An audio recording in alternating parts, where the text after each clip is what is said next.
Muito bem, pessoal, vamos começar agora a última parte, né, do nosso curso, a terceira parte do nosso curso de Física 1, a partir agora do vídeo 39, onde a gente vai tratar de rotações de corpos rígidos. Tá? A gente já falou um pouco sobre rotações lá na primeira parte do curso, quando a gente tratou, logo depois que nós estudamos a cinemática e a leis de Newton, a gente tratou de um tipo de movimento que era um movimento circular uniforme. Tá? Então a gente vai utilizar conceitos que a gente estudou lá naquele capítulo, né? Conceitos de velocidade angular, velocidade tangencial, aceleração centrípeta, né?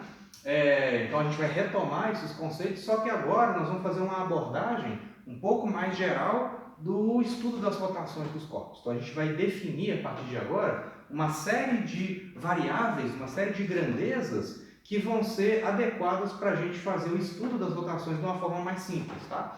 Então, o que acontece?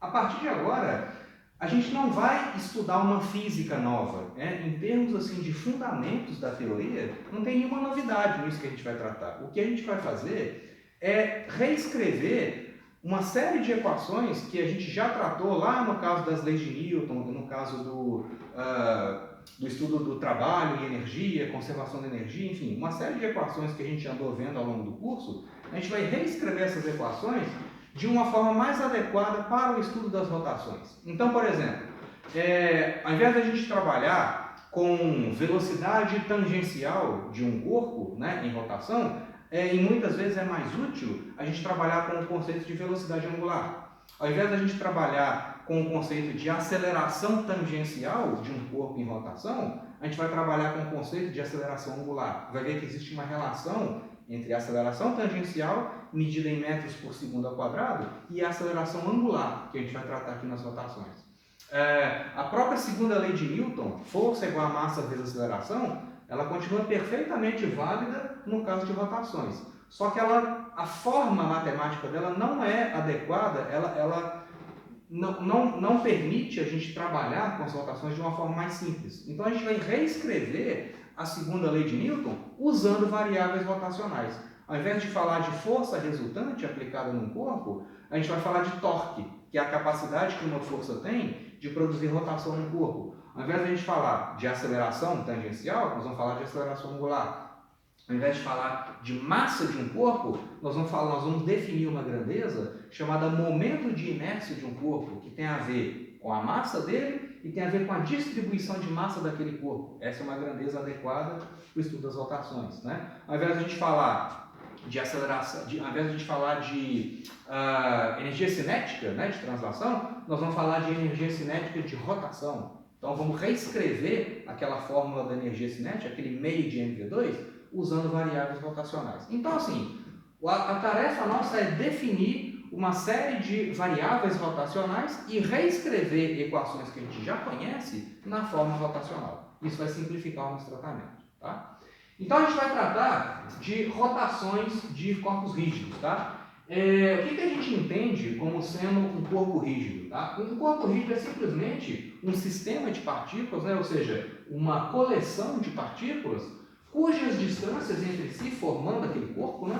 Um conjunto de partículas que constituem um corpo, e as distâncias entre essas partículas são consideradas sempre constantes, independente das forças e dos torques aplicados naquele corpo, independente da velocidade de rotação dele. Tá? Então a gente vai considerar, isso é uma boa aproximação, tá? A gente vai considerar que as distâncias entre as partículas são sempre constantes, ou seja, a gente vai desprezar qualquer tipo de elasticidade dos corpos e qualquer tipo de deformação que eles possam sofrer. Tá? Então, dado lá um corpo qualquer, né, um objeto qualquer, constituído lá por muitas partículas, né? Então você pega lá um par de partículas, uma partícula I e uma partícula J, duas moléculas lá, por exemplo, né? Formando aquele corpo. Se ele é um corpo rígido, se eu for tratar esse corpo sólido como sendo um corpo rígido, eu vou considerar que essa distância entre a partícula I e a partícula J, que é o módulo desse vetor R e J, né? O que é esse vetor? O vetor RI é o vetor posição dessa partícula. RJ é o vetor posição dessa outra partícula. O que é RI? Eu esqueci de anotar isso, né? O que é R? O vetor RI menos o vetor RJ. Se eu escrever isso aqui, ó, RI, o vetor RI, menos o vetor RIJ, o vetor RJ, na verdade, né? Se eu fizer esse vetor aqui subtraído desse, eu vou ter justamente esse vetorzinho que eu estou chamando de RIJ. Esse RIJ é o vetor que conecta essas duas partículas, né? Então, a subtração vetorial RI com RJ vai me dar o que eu chamo de Rzinho e J. É o vetor de separação entre essas duas partículas, né? E o módulo desse camarada é considerado constante para um corpo rígido, ok? Então, a distância, dentro dessa aproximação, a distância entre essas duas partículas nunca vai variar, a distância é sempre a mesma, ok? Isso é um corpo rígido, tá? E só complementando também, pessoal, nesse estudo das rotações, esse estudo mais completo, né, de rotações que a gente vai fazer a partir de agora, vai permitir a gente entender algumas situações muito curiosas que aparecem no nosso dia a dia, tá? Uma delas, né, eu sempre gosto de dar esse exemplo, é o que acontece com a máquina de lavar. Essa máquina de lavar roupa, né, aquela máquina centrífuga, vocês já devem ter visto, né? Você tem lá aquela parte externa, né, da máquina, e aí dentro dela, onde você coloca a roupa, você tem um tambor, né, aqui assim, você tem um tambor, né? Esse tambor ele é todo furadinho, né, para poder escorrer água. E lá dentro da máquina, esse tambor ele não fica completamente rígido, né? Ele não fica completamente fixo, justamente porque ele tem que rotacionar, né? Então lá dentro da máquina, ele fica ligado umas molas assim, né? Isso tudo lá dentro da máquina, né? Então você vê que esse tambor ele tem um certo grau de liberdade para oscilar dentro ali da máquina, né? Mas o que acontece? Esse negócio gira. Então você tem aqui uma linha de referência, que é o eixo de rotação. Eu já vou falar um pouco disso, o que significa eixo de rotação, né? É simplesmente uma linha imaginária em torno de onde o corpo está girando, né? Então você tem essa linha vertical, esse tambor ele gira, né? Ele gira em torno dessa linha fixa, tá? E aí o que acontece?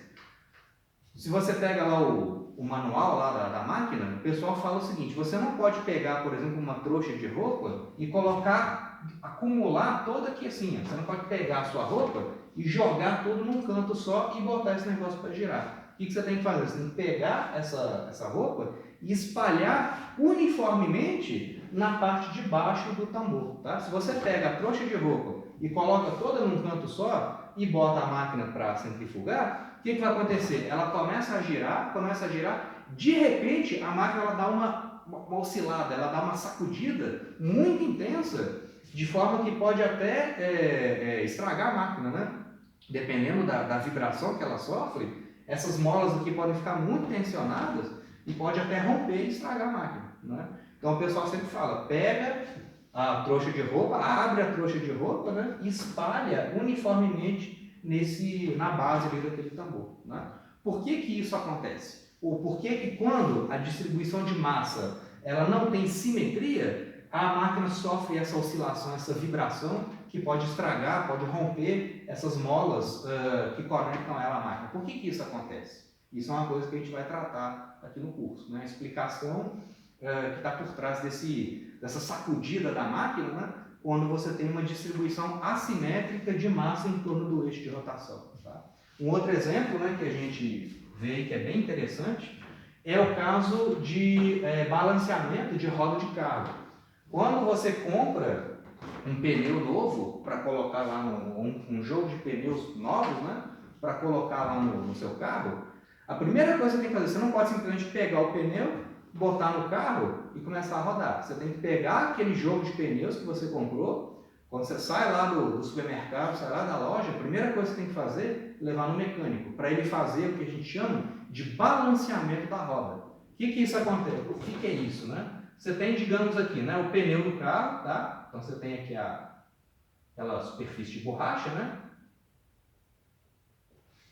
O que acontece, gente? Por que você não pode pegar simplesmente o pneu, botar lá no carro e começar a girar? Porque se a distribuição de massa do pneu, se o pneu não for perfeitamente uniforme, se ele não for completamente uniforme, se devido ali durante a construção, durante o processo de fabricação do pneu, pode acontecer que aqui nesse lado do pneu você tenha um pouco mais de borracha, né, um pouco mais de massa do que do lado esquerdo.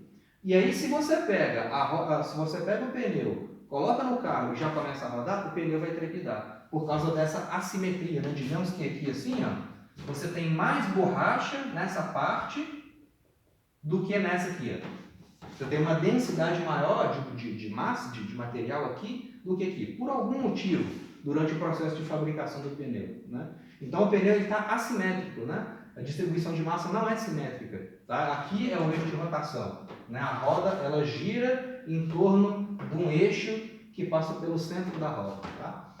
Então essa assimetria vai trepidar, vai fazer com que a roda trepide, né? Ela vibre durante o movimento do carro. E isso é perigoso, né? Porque isso vai se refletir numa instabilidade no volante. E você pode, dependendo do nível de trepidação, você pode até perder o controle do carro. Então, o que acontece? O que significa você balancear uma roda de carro, um pneu, né, no caso? Você pega o pneu e leva lá no mecânico. O mecânico pega esse pneu, bota numa máquina, e ele chega aqui assim, tem uma máquina que assim ela tem tipo um eixo de rotação, e aí você coloca a roda aqui assim, coloca o pneu do carro, né, na verdade, você coloca aqui assim, e aí o mecânico aciona, né, essa máquina, tem lá uma maquinaria aqui assim, né, ele aciona essa máquina e bota esse eixo para rodar, e bota o pneu do carro para rodar também, para rodar muito rápido. Essa máquina, ela mede o nível de trepidação que acontece no pneu quando ele está girando muito rápido, né?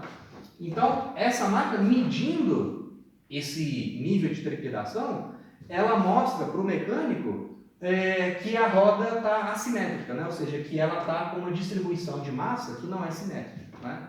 Então, o que o mecânico faz? Ele pega um tanto de pedacinhos de metal com uma fita adesiva e vai colando na superfície interna da roda.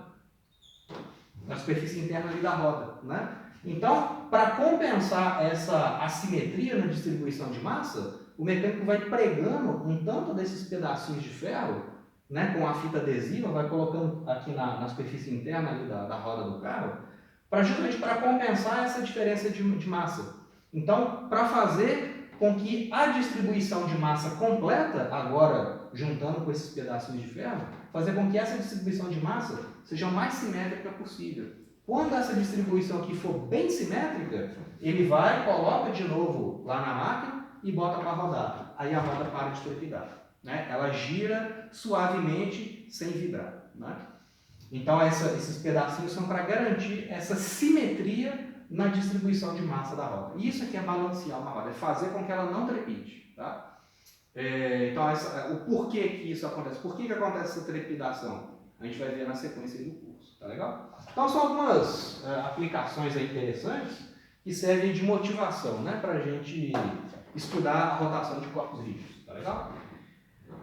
Bom, então, dando sequência aqui, né, vamos começar com a cinemática rotacional, tá? Ou seja, vamos definir algumas variáveis iniciais, né, que vão ser úteis para o estudo da rotação, tá? A primeira delas é a velocidade angular, que a gente já tratou, né? Na velocidade angular não é novidade nenhuma para a gente, mas vamos só relembrar os conceitos aqui. Digamos que você tem uma haste rígida, tá? Então, um corpo rígido, e aí essa haste está girando no sentido anti-horário, tá? Em torno aqui da origem do meu sistema de coordenadas, tá? O que a gente entende como sendo um eixo de rotação? Bom, cada partícula dessa haste vai executar um movimento circular em torno desse centro. O eixo de rotação, pessoal, é simplesmente uma linha imaginária em torno de onde as partículas executam o movimento circular. Então, imagina o seguinte, se você pega essa partícula que está na borda aqui da haste, está próxima aqui da borda, essa partícula vai executar um movimento circular em torno desse ponto, certo? Se você pegar um outro ponto aqui, ó, esse outro ponto também vai executar um movimento circular em torno dessa origem. Mesma coisa, se você pega um outro ponto aqui mais para baixo, ele vai executar um movimento circular com raio menor, né, em torno desse ponto. Então, imagina que você tem o eixo Z passando por esse sistema de coordenadas aqui. Ó. Imagina que você tem o eixo Z entrando aqui no quadro, tá? Ou saindo do quadro, né? Tem o eixo Z passando por aqui. O eixo Z é o eixo em torno de onde, é a linha imaginária, né? Em torno de onde as partículas estão fazendo o movimento circular. Então, esse é o eixo de rotação, tá? Se você pega, por exemplo, no caso de porta, né? Você tem assim, né? Você tem uma porta, aqui assim, tá? E aqui você tem aquelas dobradiças que ficam coladas na parede, né? Então a porta, né, ela faz esse movimento, ela, né, aqui no caso, ela pode sair do quadro ou entrar no quadro, né? Mas sempre mantendo essa linha, onde você tem as dobradiças, né? Essa linha sempre fixa. E cada ponto aqui da porta vai executar um movimento circular em torno dessa linha vertical fixa, que é o eixo de rotação.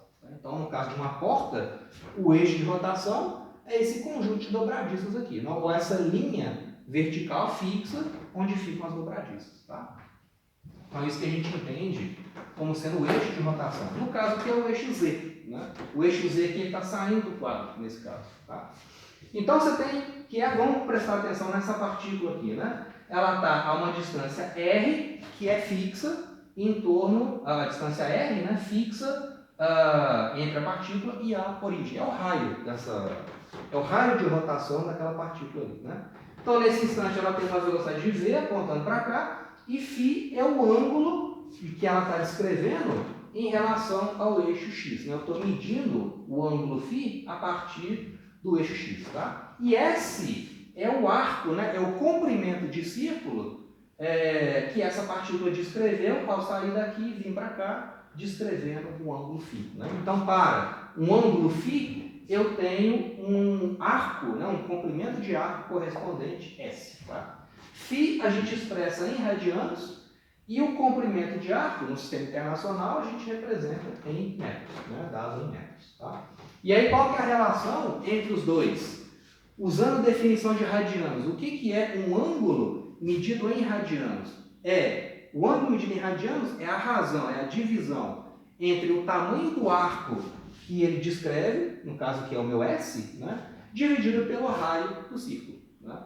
Então aqui no caso é esse R aqui, a distância da partícula até a origem aqui, é o raio de rotação. Então é interessante a gente trabalhar com ângulos em radianos, quando a gente trabalha com rotações, porque eu tenho uma relação entre uma grandeza linear, né, ou seja, uma grandeza medida em metros, e uma grandeza angular. A relação entre eles é simplesmente essa aqui. O arco descrito pela partícula é igual ao raio vezes o ângulo φ medido em radianos. Tá? Então a gente vai trabalhar sempre com o ângulo medido em radianos, tá? Para poder explorar essa relação aqui. E aí o que a gente define como sendo velocidade angular? Muito parecido com a velocidade instantânea de uma partícula, a velocidade tangencial de uma partícula. Né? A velocidade angular é o ângulo percorrido por intervalo de tempo, ou seja, radiano por segundo. É o ângulo percorrido, dφ, num certo intervalo de tempo, dividido por aquele intervalo de tempo infinitesimal. Né? Então é dφ dt, tá? Medida em radianos por segundo. Qual que é a vantagem da gente utilizar o conceito de velocidade angular? Porque olha só, gente, esse corpo aqui ele é um corpo rígido. Então, todas as partículas desse corpo, elas estão submetidas a uma mesma, elas descrevem, né? Elas possuem a mesma velocidade angular, porque elas percorrem ângulos iguais em tempos iguais, justamente porque é um corpo rígido. Imagina o seguinte, né? Meu braço aqui, ó, vou manter ele esticado, né? Meu braço é um corpo rígido. Eu estou girando esse corpo rígido aqui, ó. Todos os pontos aqui do meu braço estão percorrendo o mesmo ângulo no mesmo tempo. Então, por exemplo, se eu pego o braço aqui e desloco ele para cá, eu varri 45 graus. Esse ponto aqui, ó, perto aqui do meu cotovelo, descreveu 45 graus. Um ponto aqui perto do meu punho vai descrever os mesmos 45 graus. Então, cada ponto descreve ângulos iguais em tempos iguais. Então, é o mesmo ômega para todos os pontos. Então, você vê a vantagem de você utilizar grandezas angulares, né? no caso aqui o ômega, tem o mesmo valor para todo mundo, independente do tipo de rotação que o meu braço está descrevendo. O ômega é igual para todo mundo. Seria muito estranho, né? Se aqui o meu cotovelo caminhasse 45 graus e o meu punho caminhasse 10 graus. Aí o meu braço estaria quebrando, né? Esse cara aqui descreveria 45 e esse aqui descreve 10 graus, então o meu braço ia quebrar, né? Mas eu estou considerando que isso não é verdade, né? Aqui estou considerando o meu braço como um corpo rígido, então ângulos iguais em intervalos de tempo iguais, né? Ou seja, o ômega é o mesmo para todo mundo, tá legal? E aí, da mesma forma que a gente define aceleração, lá no caso das leis de Newton, que a gente estudou, né, no caso da cinemática, da mesma forma que a gente define aceleração como sendo derivada da velocidade, né, aceleração medida em metros por segundo ao quadrado e velocidade medida em metros por segundo, aqui a gente pode definir a aceleração angular do corpo. A aceleração angular é simplesmente a derivada da velocidade angular, ou seja, é a taxa de variação da velocidade angular, é d ômega dt. Né? Lá no caso das leis de Newton, né, a aceleração medida, né, aceleração medida em metros por segundo ao quadrado, a definição escalar dela era simplesmente o dv dt. Né? dv dt. Aqui, a aceleração angular é d ômega dt. Né? Então, o alfa é análogo ao A e o ômega é análogo ao V. Né? Então, o tempo todo a gente vai trabalhar com equações que são muito parecidas com as que a gente já conhece, só que escritas agora em termos de grandezas angulares. Tá? Então, o alfa é d ômega dt. Em unidades, né? O ômega é radiano por segundo. O tempo é em segundos, né? Então, radiano por segundo. Então, vai dar radiano por segundo ao quadrado. Tá? A unidade do alfa. Tá legal? E aí, só para a gente fazer um exemplo inicial, né? Vamos considerar, do mesmo jeito que a gente estudou lá na cinemática, movimentos com aceleração constante, aqui a gente vai tratar de um movimento com aceleração angular constante. Então, lá era movimento retilíneo uniformemente variável. Aqui seria um movimento rotacional uniformemente variável. Tá? Vamos fazer um exemplo disso. Então, vamos considerar o seguinte, né? Você tem esse disco aqui, pode ser, por exemplo, tipo aqueles, tipo esmeril, né? Que se usa em serralheria ou em oficina de carro, né? Você tem lá um disco, está lá paradinho, aí você liga lá na tomada, esse disco ele começa a girar e vai girando cada vez mais rápido, né? Ou seja, o ômega vai aumentando no tempo até estabilizar, né? Até atingir um valor lá de velocidade final, velocidade angular final. Né? Mas enquanto ele está ganhando, enquanto esse disco está ganhando velocidade angular, ele está acelerado. Né? Então eu tenho um alfa definido para ele. Tá? Vamos considerar que esse alfa é constante, tá? Nessa situação que a gente vai tratar. Esse ângulo φ é simplesmente um ângulo percorrido por esse esmeril, né, por esse disco, num certo tempo que eu vou chamar de t. Okay? Então eu vou ficar olhando o movimento desse ponto P aqui e vou descrever o ângulo que ele percorre em função do tempo. Tá? Então olha só, o alfa é d ômega dt por definição e vamos considerar que esse alfa, nesse caso, é constante. Eu quero achar uma expressão para o ômega de t. Ué, é muito simples, né? O tratamento é muito parecido com o que a gente fez lá no caso da cinemática, lá no começo do curso. Se alfa é d ômega dt, o que é o meu d ômega? O que é d ômega? D ômega, ou seja, a variação infinitesimal da velocidade angular é simplesmente o alfa dt. Né? Então, alfa vezes um intervalo de tempo infinitesimal é o tanto que a velocidade angular vai variar naquele intervalo de tempo. Então, se d ômega é alfa dt, eu posso integrar essa equação dos dois lados. Né? Então, a integral disso é igual à integral disso. Né? Quando t é igual a zero, digamos que quando t é igual a zero, o esmeril lá do mecânico estava parado. Né? Então, a velocidade angular dele era zero. Ou então não, vamos considerar ômega zero, para a gente ter uma expressão final mais geral. Né? Digamos o seguinte, então, camarada ligou lá o esmeril, aí ele começou a girar, aí ele atingiu uma certa velocidade angular, ômega zero. Aí nesse instante eu liguei o cronômetro, né? E vou observar o movimento desse ponto P aqui à medida que o tempo passa, tá? Então quando eu liguei o cronômetro, o esmeril lá do mecânico já tinha uma certa velocidade angular que eu vou chamar de ômega zero. Então, num certo instante de tempo t, quanto que vale o meu ômega de t? Quanto que vale a minha velocidade angular naquele instante de tempo, né? Aqui só vou colocar um dt linha, né? Para não confundir o limite de integração com a variável de integração, né? Então, é a integral de alfa dt' de 0 a t. Né? Então, como é que fica essa integral aqui? Muito simples, ó. Isso implica que integral de d ômega, ômega final menos ômega inicial.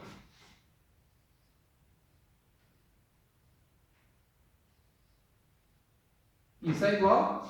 O alfa, eu estou considerando ele constante, então eu posso tirar da integral. Né? Então, vai ficar alfa, integral de dt, que é o próprio t.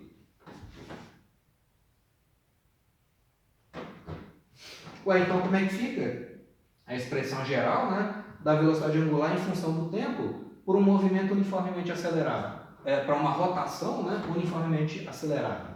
Ué, então eu vou ter o seguinte, né, isso implica que o ômega final é igual o ômega inicial, né, só passei por lá somando, mais alfa vezes t.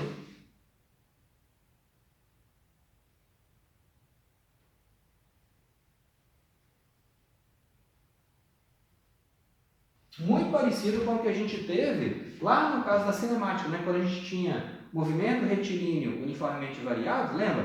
A velocidade final é velocidade inicial mais aceleração vezes tempo. Aqui é a mesma coisa, só que ao invés de velocidade de translação, eu tenho velocidade angular. Ao invés de aceleração de translação, metro por segundo ao quadrado, né? Eu tenho aceleração angular. Então tem uma analogia entre o estudo das rotações e o estudo da translação. Então aí eu quero agora achar uma expressão por φ de t, ou seja, qual que é o ângulo que esse ponto aqui percorre à medida que o tempo passa. Né? Quero achar uma fórmula para isso aqui. Né? Esse φ de t é igual a quanto? Tá? Quero achar uma fórmula matemática para esse φ. Seria a função horária do ângulo descrita por esse ponto. Tá? Então aí é o seguinte, vamos dar sequência aqui, ó. Gente, o que é velocidade angular? Velocidade angular é dφ dt. Eu vou trabalhar direto com a definição. Então, o ômega é igual a dφ dt.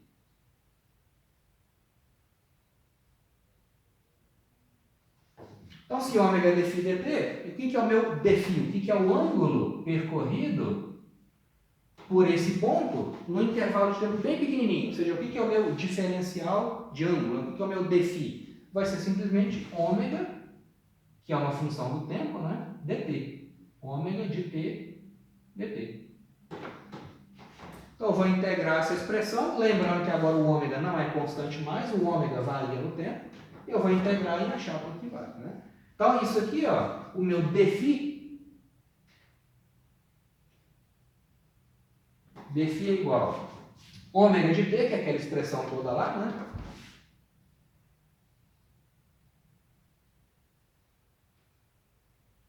Então, ômega 0 mais alfa t dt.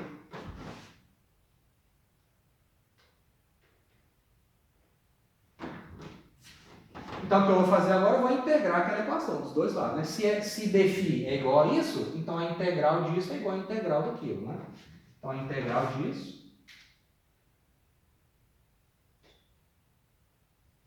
é igual a integral do lado direito. Né? Quando t é igual a zero, então quando eu liguei o cronômetro, digamos que esse ponto P, ele já descrevia um certo ângulo que eu vou chamar de φ0. É o meu φ inicial. Né? Então, quando eu liguei o cronômetro, comecei a observar o movimento desse esmeril, esse ponto P já descrevia um ângulo φ inicial em relação ao eixo x. Tá? Então, depois de t segundos, depois de t segundos, né? Aqui eu vou colocar um dt', aqui e aqui, dt', né? Só para diferenciar o limite da variável de integração. Quando o meu instante de tempo, quando o meu cronômetro está marcando t segundos, qual que era o ângulo descrito por esse cara aqui? Ó? Vai ser um φ de t. Né? E eu só quero agora achar uma expressão para isso. Né? Então a integral de φ0 até φ de t, que é o que eu quero achar, é igual a integral de 0 a t dessa grandeza. Né? Vou passar para o lado de cá para achar a expressão para o φ de t. Tá?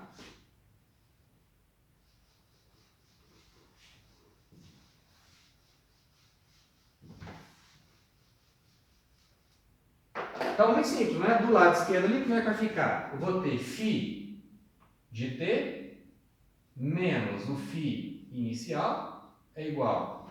Aquela integral ali eu vou quebrar em duas, né? Vou ter integral de ômega zero, que é uma constante, ômega zero, integral de dt, é o próprio t. Né? Então vai ficar ômega zero t mais aí a integral da outra parte, né? Integral de alfa t dt. O alfa é constante, eu estou assumindo isso desde o início, então ele vai sair da integral. Então vai ficar alfa mais alfa vezes integral de t dt, né? Integral de t' dt'. Isso vai dar o quê? Vai dar t ao quadrado sobre 2, né? Integral de t dt, avaliado de 0 até t, vai dar simplesmente t ao quadrado sobre 2. T ao quadrado sobre 2. Então, o ângulo percorrido por aquele ponto P ali, ó, do esmeril, em função do tempo, o ângulo que ele descreve em função do tempo, a forma geral, né, é φ0 mais ômega 0t mais meio de alfa t quadrado.